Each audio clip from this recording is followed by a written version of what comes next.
ছোলা ডাল বুট এটার ক্ষেত্রে তারা কমিশনের কথা বলে না।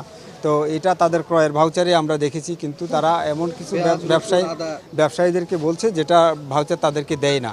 তো পরবর্তীতে আমরা তদারকি করব, আমরা ব্যবস্থা গ্রহণ করব। আর পেঁয়াজ রসুন আদার ক্ষেত্রে অনেক ম্যাক্সিমাম ক্ষেত্রে তারা কমিশনে বিক্রি করে।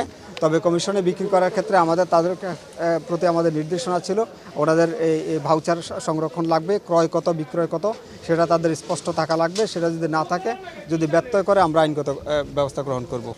না, এই ব্যবস্থা নেওয়ার জন্যই দেখেন আজকে আমাদের তদারকি, যেখানে আমরা অসঙ্গতি পেয়েছি আমরা ব্যবস্থা গ্রহণ করেছি। আমাদের এই তদারকি কার্যক্রম চলবে।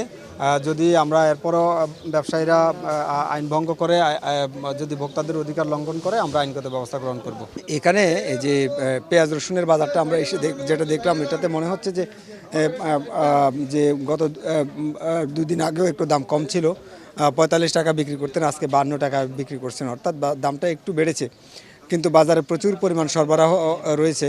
তো কিন্তু ওনাদেরকে আমরা এর আগেও বলেছি যে ভাউচার যেন যথাযথভাবে ঠিক থাকে এবং মূল্য তালিকা হালনাগাদ করে।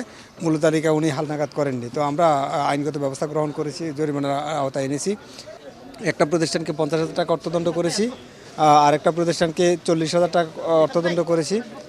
মূল্য তালিকা না থাকার জন্য আরও 2টা প্রতিষ্ঠানকে 9,000 টাকা অর্থদণ্ড করেছি। তো আমাদের তদারকি কার্যক্রম চলবে।